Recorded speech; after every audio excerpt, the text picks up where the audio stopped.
15 मई 1907 को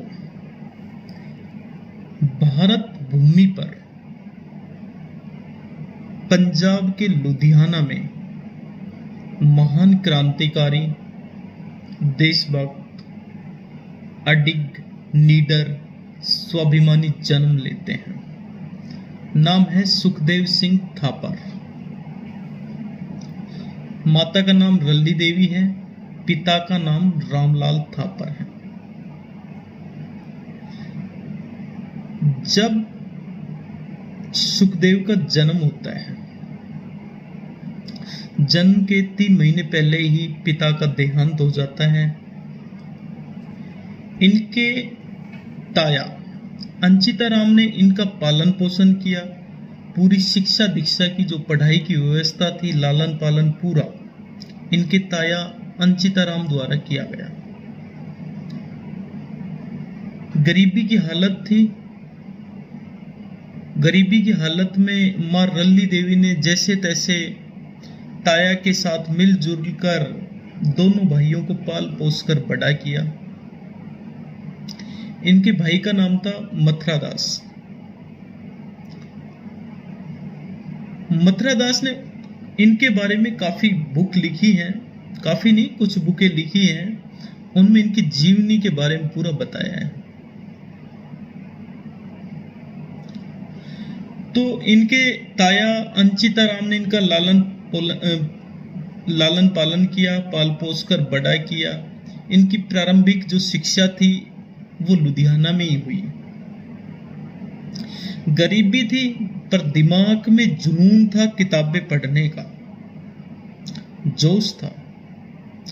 12 साल की उम्र में जलियांवाला जो बाग हत्याकांड हुआ था, उसके बारे में पूरा किस्सा सुना। रूस की क्रांति, फ्रांस की क्रांति सब पढ़ डाली। ताया पैसे देते कि ये सामान ले आना, लेकिन नहीं, उन पैसों के बदले कई बार किताबें खरीद लाता था। एक किस्सा ये भी है कि जब दीपावली पर उनको कहा जाता था कि आप लक्ष्मी जी की और गणेश जी की तस्वीर खरीद कर लाना, पूजन करना है, तो महान वीरांगना, देशभक्त और 1857 स्वतंत्रता संग्राम की महान नायिका लक्ष्मीबाई की हमेशा तस्वीर खरीद कर लाते थे। ये सब बातें मथुरा दास ने अपनी किताबों में अच्छे से लिखी है। इतने देशभक्त आदमी थे सुखदेव सिंह थापर। जिद्दी भी थे, देशभक्त भी थे। देश के लिए, मातृभूमि के लिए आन बान शान पर मर मिटने वाला अडिग ये सिपाही। भगत सिंह का खास मित्र, खास सखा, जैसे मां जाया भाई हो। इस तरह से सुखदेव सिंह थापर के बारे में काफी चर्चाएं हैं। मैं तो कुछ अंश उनकी चर्चाओं के आपके सामने रख रहा हूं, क्योंकि 15 मई को अभी उनका जन्मदिन आने वाला है। हम आप सब मिलकर उस शहीद को, उस महान देशभक्त को अपने दिल से याद कीजिए, उनके चरणों में नमन कीजिए, उन पर पुष्प अर्पित कीजिए, उनकी जीवनी को अपने जीवन के अंदर लाइए। जीवनी लाना बात ये नहीं है कि हम बस उसकी तस्वीर पर पुष्प चढ़ा दें, उनको याद कर लें। ये नहीं, ये सुखदेव के विचार नहीं है कहीं भी। शहीद सुखदेव सिंह थापर, राजगुरु, भगत सिंह, बटुकेश्वर दत्त, इन सब का नाम तो आपने सब ने बखूबी सुन रखा है। चाहे इस हिंदुस्तान का कोई अनपढ़ नागरिक है, चाहे वो शिक्षित है, लेकिन मुझे नहीं पता कि इन शहीदों के बारे में कोई भी ऐसा अभिन्न हिंदुस्तानी हो जो नहीं जानता हो, क्योंकि सभी जानते हैं इनके बारे में। गरीबी थी, किताबों का शौक बचपन से ही पढ़ने का था। 12 साल की उम्र में जलियांवाला बाग का किस्सा सुना, खून से लथपथ वो मिट्टी देखी। उस दिन कसम खा ली थी कि हिसाब बराबर करना है, चाहे कैसे भी करना है।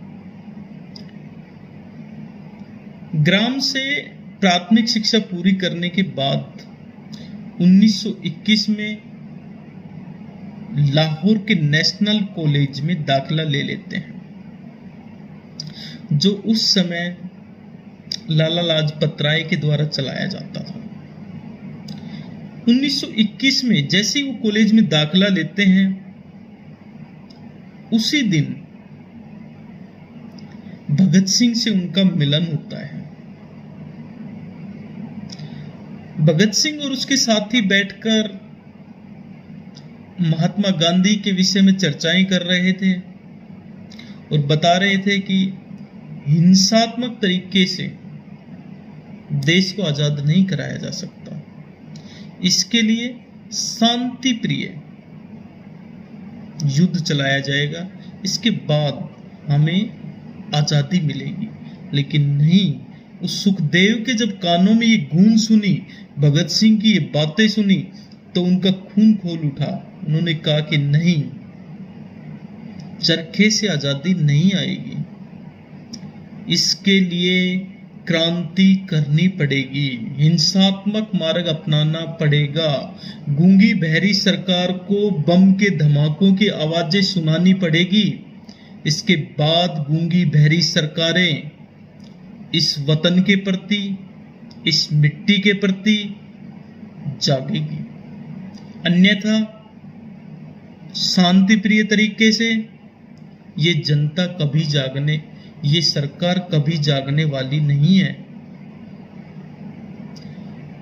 1919 में जब जलियांवाला बाग हत्याकांड हुआ, तो इन्होंने कितने निहत्थे लोगों पर गोलियां चलाई, कितनी जानें इन्होंने ले ली।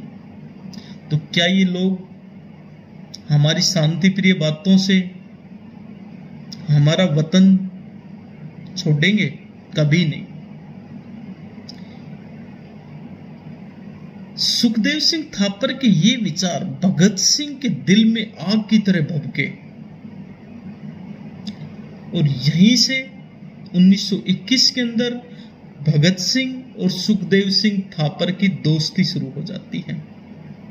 और आज से सुखदेव ने और भगत सिंह ने दोनों ने गले मिलते हुए कहा कि आज से हम दोनों मां जाए भाई।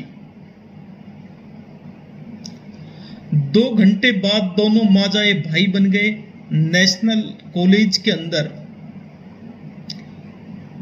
प्रत्येक युवा के अंदर जोश भरना, वहीं से नौजवान भारत सभा शुरू करना और युवाओं को जोड़ना, उनके दिल और दिमाग में आजादी नाम की दुल्हन के प्रति जोश भरना, उनमें जुनून पैदा करना, इस तरह का पूरा काम सुखदेव बड़ी तल्लीनता से करते थे। गांव-गांव जाकर नौजवानों को आजादी की आग भर दी उनमें और कितने ही लोगों को अपने साथ जोड़ने लग गए। 1924 से 1928 के सफर के अंदर पुलिस इन्हें दयाल के नाम से ढूंढती है। क्यों ढूंढती है? दिन में स्कूल मास्टर बनकर, रात में क्रांतिकारी, अपनी सैलरी से बम का सामान खरीदना, HSRA खड़ा करना। 1928 में जो HSRA Hindustan socialist Republican association का गठन सुखदेव सिंह थापर की एक तरह से अध्यक्षता में हुआ। भगत सिंह, राजगुरु, चंद्रशेखर आजाद और सुखदेव सिंह थापर दिल्ली के अंदर, इसका जो आज के टाइम में फिरोज शाह कोटला मैदान है, उसके अंदर HSRA का गठन करते हैं और उसके बाद गोपनीय तरीके से चंद्रशेखर आजाद, भगत सिंह, सुखदेव सिंह थापर, राजगुरु सब लग जाते हैं उसमें HSRA के अंदर उसको पूरा मजबूती से खड़ा करने के लिए। इस तरह से समय बीतता जाता है। पैसे, हथियार, सेफ हाउस, नए लड़के, सबकी जिम्मेदारी सुखदेव सिंह थापर पर थी।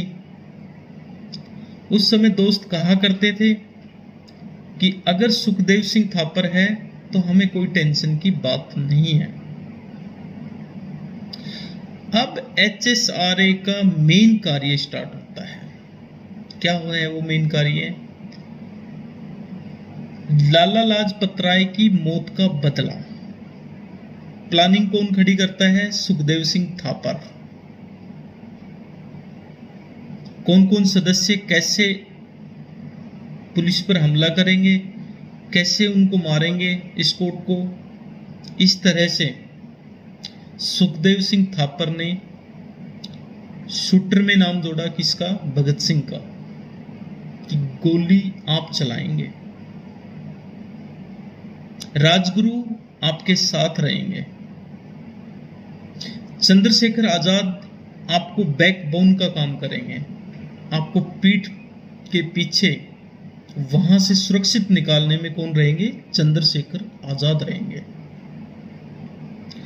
दिमाग किसका पूरा? सुखदेव सिंह थापर का।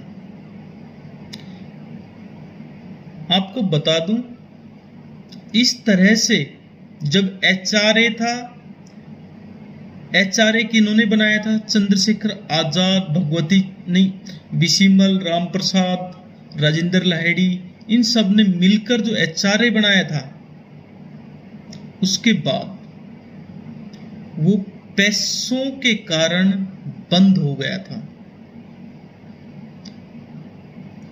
उसके जो साथी थे HRA के, उनको किसी को फांसी की सजा, जैसे राजेंद्र लाहिड़ी, अशफाकुल्ला खां, इन सबको सजा मिलने के बाद चंद्रशेखर वहां से निकल जाते हैं।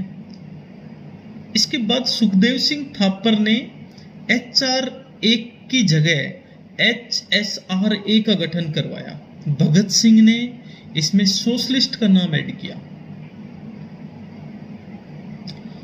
इस तरह से ये जो गठन किया हिंदुस्तान सोशलिस्ट रिपब्लिकन एसोसिएशन का, ये एक क्रांतिकारी संगठन था।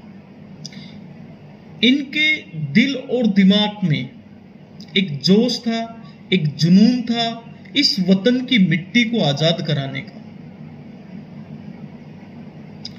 इस तरह से लाला लाजपत राय की मौत का बदला सैंडर्स की हत्या के रूप में लिया। सैंडर्स को गोली मारकर भगत सिंह ने लाला लाजपत राय की मृत्यु का बदला लिया। इस तरह से HSRA संगठन का बहुत ही मजबूत इरादे हो गए। पूरे देश में सनसनी फैल गई। सैंडर्स की हत्या के बाद पुलिस चप्पे चप्पे में इन लोगों को ढूंढने लगी कि कौन थे वो लोग। इस तरह से घूमते रहे, चलते रहे, और दुर्गा भाभी के नाम से जो उस समय की वीरांगना, क्रांतिकारी और देशभक्त महिला थी, ये सभी क्रांति उसको दुर्गा भाभी के नाम से जानते थे। लाहौर से भगत सिंह की घरवाली बनकर और कलकत्ता तक भगत सिंह को पहुंचाने में जिस वीरांगना महिला, देशभक्त महिला ने मदद की, उसी का नाम है दुर्गा भाभी। इनके जो पति थे वो बॉम्ब का परीक्षण करते हुए शहीद हो जाते हैं, और बॉम्ब की जितनी शिक्षा दीक्षा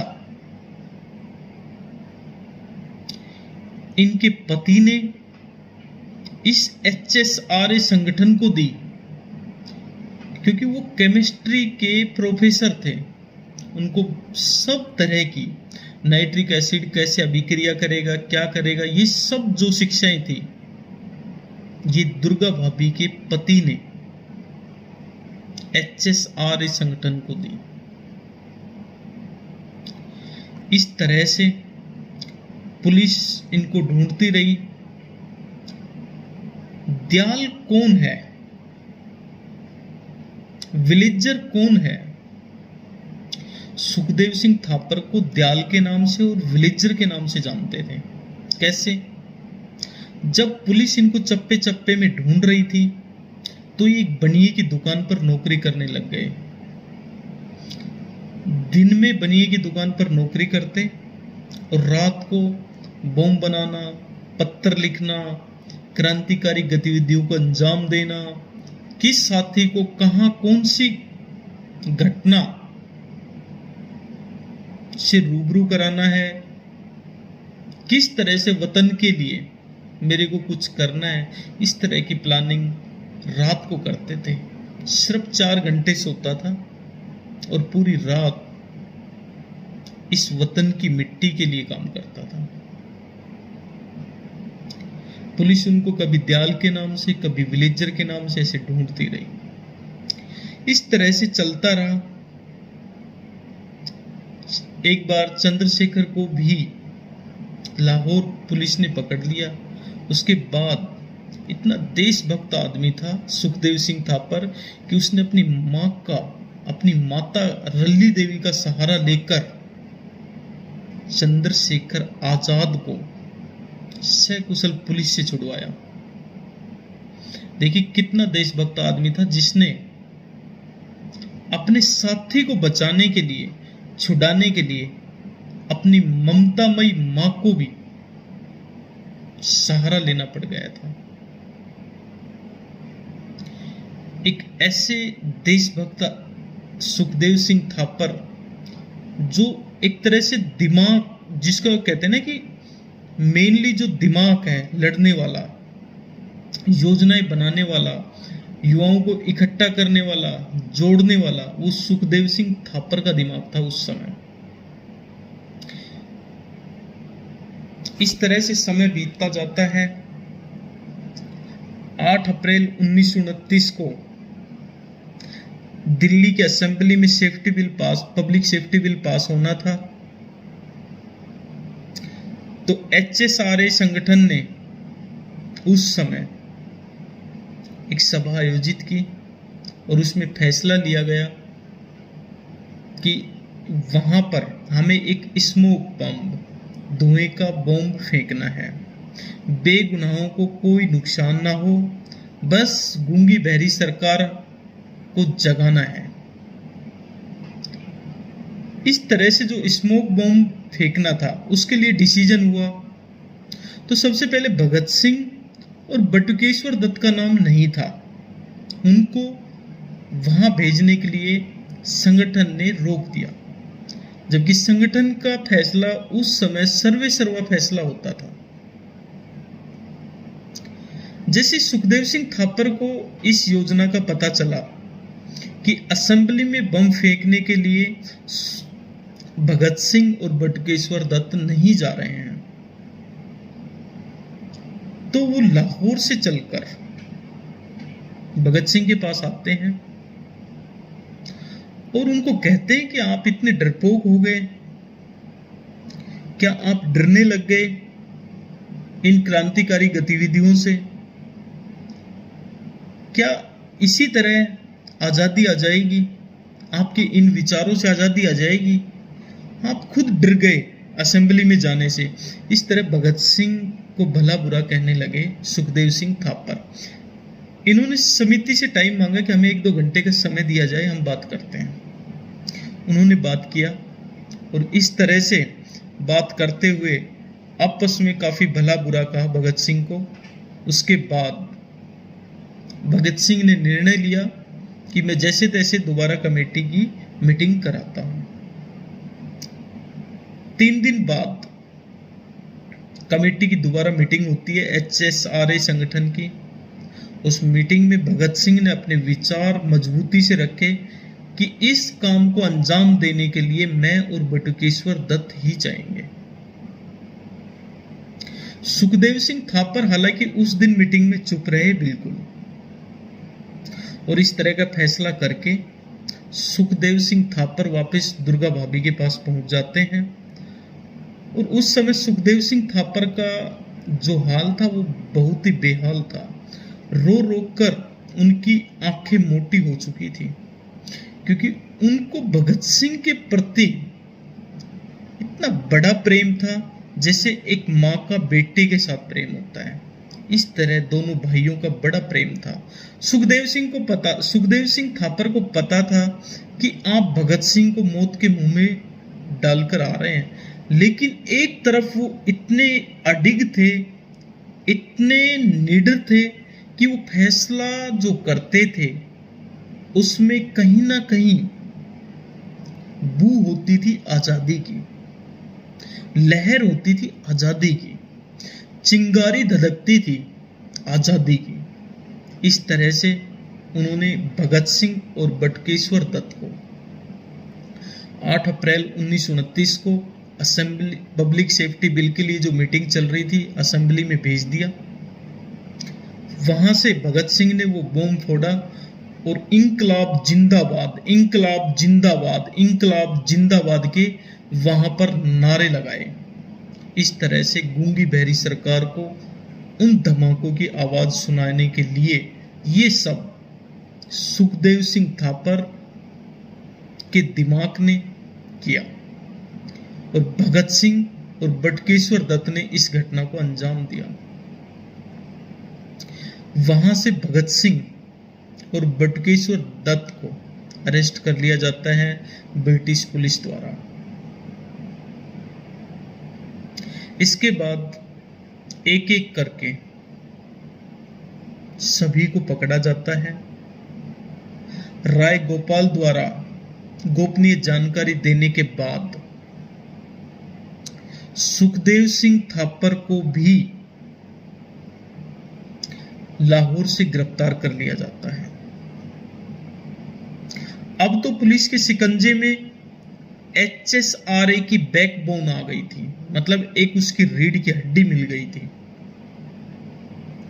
अब क्या होता है, जयगोपाल की जो गद्दारी थी, लाहौर की कश्मीरी बिल्डिंग से जैसे सुखदेव सिंह थापर को पकड़ा गया और वहां से बॉम्ब वगैरह और जरूरी कागजात HSRA के संगठन के पूरे फाइल वगैरह उनके हाथ लग जाती है, तो इस तरह ब्रिटिश पुलिस को पता भी लग जाता है कि अब तो कोई दिक्कत है नहीं, इनकी मेन रीढ़ की हड्डी को हमने पकड़ लिया है।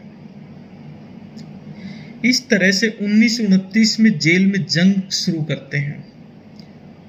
63 दिन तक राजगुरु, सुखदेव, भगत सिंह, बटुकेश्वर दत्त, सभी तीनों, बटुकेश्वर दत्त नहीं, ये तीनों जेल के अंदर अनशन शुरू कर देते हैं और भूख हड़ताल शुरू कर देते हैं। क्यों करते हैं? क्योंकि अंग्रेजों की दमनकारी नीतियों के विरुद्ध 63 दिन तक की भूख हड़ताल चली और लास्ट में अंग्रेजों ने उनकी नीतियां माननी पड़ी। उसके बाद अंग्रेजों ने जेलों के कानून नियम बदले। 7 अक्टूबर 1930 को ब्रिटिश हुकूमत द्वारा इन तीनों को फांसी की सजा सुना दी जाती है। इस फांसी की सजा पर सुखदेव सिंह थापर हंसते हुए लिखते हैं भगत सिंह को पत्र। क्या लिखते हैं? यार सखा, बहुत बुरा हुआ, हमारे जाने से पहले अगर हमें आजादी मिल जाती तो कितना अच्छा होता, लेकिन आजादी नहीं मिली, लेकिन हम कितने क्रांतिकारियों को आज जगा कर जाएंगे। कोई दुख की बात नहीं है। भगत सिंह को पूरा पत्र लिखता है। 20 मार्च 1931 को मां के नाम भी पत्र लिखता है सुखदेव सिंह थापर। लिखता है, मां आप रोना मत, आपका बेटा, आपका ये लाल, आपके जिगर का टुकड़ा मां भारती के लिए, अपने वतन की मिट्टी के लिए अपने प्राणों का न्योछावर करने जा रहा है। आप रोना मत, आप खुश होना। और जिस दिन ये मुल्क, ये देश, ये जागीर, ये मिट्टी इन ब्रिटिशों की हुकूमत से आजाद हो, उस दिन तेरे इस बेटे के नाम का एक दीपक जरूर जला देना। इस तरह के विचार सुखदेव सिंह थापर ने अपने पत्र में लिखकर अपनी जननी माता को भेजे। इतना नीडर था सुखदेव सिंह थापर। इस तरह से 23 मार्च 1931 को